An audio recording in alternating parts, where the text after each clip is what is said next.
monsieur le maire. C'est bon. À mon commandement, garde à vous.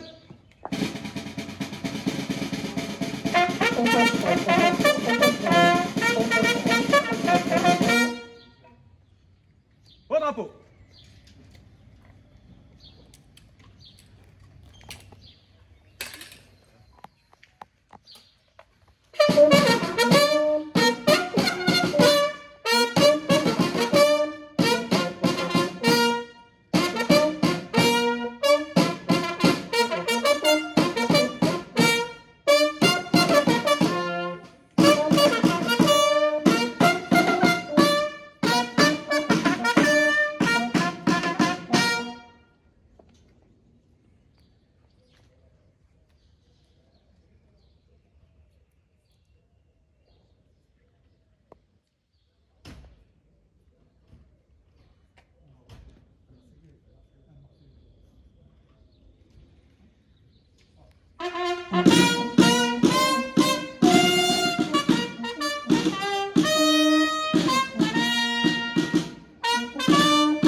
Ouvrez le banc.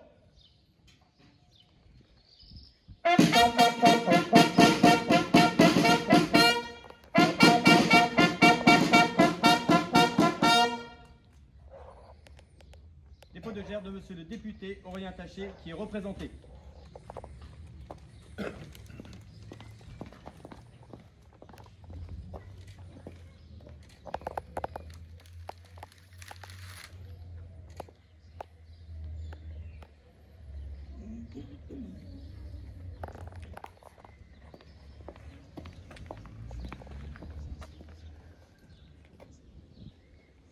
Dépôt de gerbe de monsieur le maire et du conseil municipal de Menucourt.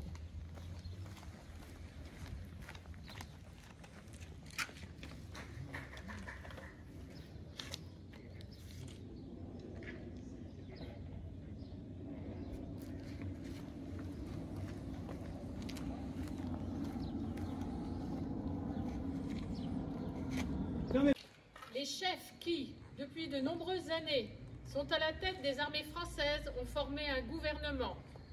Ce gouvernement, alléguant la défaite de nos armées, s'est mis en rapport avec l'ennemi pour cesser le combat. Certes, nous sommes submergés par la force mécanique terrestre et aérienne de l'ennemi. Infiniment plus que leur nombre, ce sont les chars, les avions, la tactique des Allemands qui nous font reculer. Ce sont les chars, les avions, la tactique des Allemands qui ont surpris nos chefs au point de les amener là où ils en sont aujourd'hui. Mais le dernier mot est-il dit? L'espérance doit-elle disparaître? La défaite est-elle définitive? Non, croyez-moi, moi qui vous parle en connaissance de cause et vous dis que rien n'est perdu pour la France. Les mêmes moyens qui nous ont vaincus peuvent faire venir un jour la victoire, car la France n'est pas seule. Elle n'est pas seule. Elle n'est pas seule, elle a un vaste empire derrière elle. Elle peut faire bloc avec l'empire britannique qui tient la mer et continue la lutte. Elle peut, comme l'Angleterre, utiliser ses limites, sans limite l'immense industrie des États-Unis. Cette guerre n'est pas limitée au territoire malheureux de notre pays. Cette guerre n'est pas tranchée par la bataille de France. Cette guerre est une guerre mondiale. Toutes les fautes, tous les retards, toutes les souffrances n'empêchent pas qu'il y a, dans l'univers, tous les moyens nécessaires pour écraser un jour nos ennemis. Foudroyés aujourd'hui par la force mécanique, nous pourrons vaincre dans l'avenir par la force mécanique supérieure. Le destin du monde est là.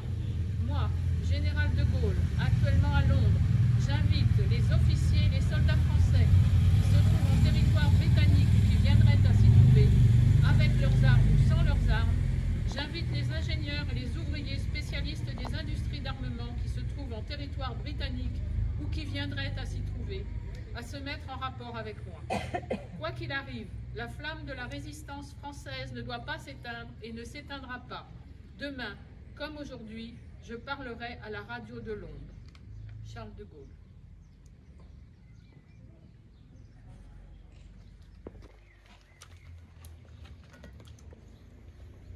Mesdames, Messieurs les représentants des autorités civiles et militaires, Mesdames, Messieurs les représentants des anciens combattants, Messieurs les porte-drapeaux, Mesdames, Messieurs les élus, chère Elina Corvin, merci de ta présence à nos côtés ce matin. Chers amis, il y a des moments dans l'histoire d'un peuple où son destin semble hésiter. Le 18 juin 1940 fut l'un de ces moments-là.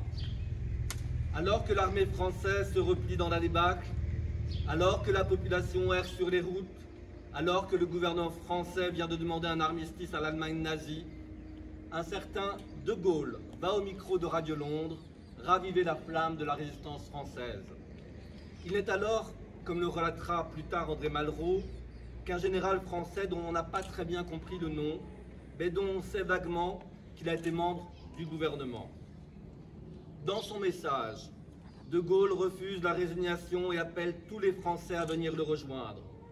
Quoi qu'il arrive, la flamme de la résistance française ne doit pas s'éteindre et ne s'éteindra pas.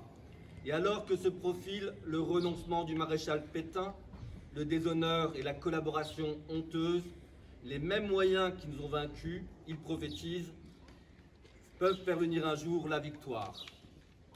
Le 18 juin 1940, la France a deux visages, celle du déshonneur et du renoncement, et celle de la résistance et de l'espoir.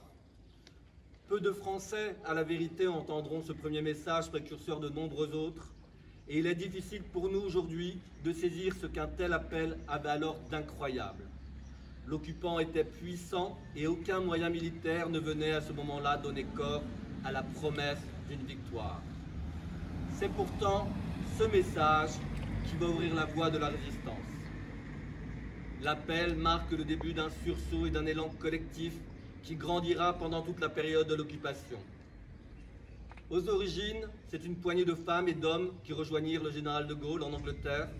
Ce sont 1038 compagnons de la Libération, et de ces pionniers, aucun n'est encore parmi nous aujourd'hui. Daniel Cordier, l'un des leurs, qui fut le secrétaire de Jean Moulin, est mort le 20 novembre 2020 à Cannes, et Hubert Germain, le dernier d'entre eux, est également mort à Cannes le 12 octobre 2021. Si je tiens à rappeler la mémoire de ces pionniers, c'est qu'en ce jour, nous rendons hommage à la clairvoyance d'un homme, le général de Gaulle, et, à travers lui, nous saluons aussi celles et ceux qui ont répondu à son appel et qui, avec un immense courage, souvent au péril de leur vie, se sont engagés dans les réseaux de la résistance. Ces pionniers et tous ceux, illustres ou anonymes, qui les ont suivis nous obligent. Dans les heures les plus sombres, ils n'ont pas cessé de croire en la France. Ils se sont dressés durant cette guerre pour refuser la soumission et préserver nos libertés. Comment nous-mêmes aurions-nous réagi dans une telle situation? Serais-je entré en résistance? Aurais-je eu autant de courage pour faire ce qu'ont fait les résistants? C'est une question que la plupart d'entre nous ont dû se poser, et il n'est pas si simple d'y répondre. C'est tout cela, l'appel du 18 juin 1940, un formidable symbole. Il nous rappelle de ne jamais baisser les bras, ni plier, afin de conserver son identité et son intégrité. Il représente le triomphe de l'intelligence et de l'énergie contre les forces du destin. Aujourd'hui, nous sommes de nouveau dans une période où les patries d'Europe et les libertés des nations sont en danger et font face notamment à l'abjecte invasion de l'Ukraine par l'armée russe sur ordre de son président Poutine. Il ne s'agit pas là d'une guerre fratricide, ni même d'une guerre lointaine. Elle est là, tout proche, à nos portes, à moins de 3000 km. Pour cela, encore plus aujourd'hui, nous nous devons de rester fidèles à une certaine idée de la France et de l'Europe et de celles et ceux qui se sont levés pour la défendre. La France qui porte haut les valeurs universelles d'humanisme et de liberté. Puisse le souvenir de l'appel du 10 juin 1940 nous permettre de nous retrouver autour des fondements de la nation et qu'ensemble, dans la fraternité, nous retrouvions le sens de l'intérêt général, une ambition pour une France fidèle à sa tradition humaniste. Défendre la France, ses valeurs de liberté, d'égalité, de fraternité, dans un monde en désordre, est un combat de tous les instants. Vive la République, vive la France!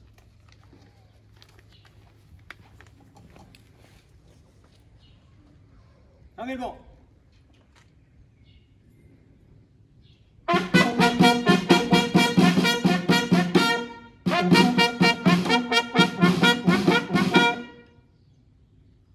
Repos. Monsieur le maire, la cérémonie est terminée. Nous allons procéder au remerciement des drapeaux. Monsieur le maire.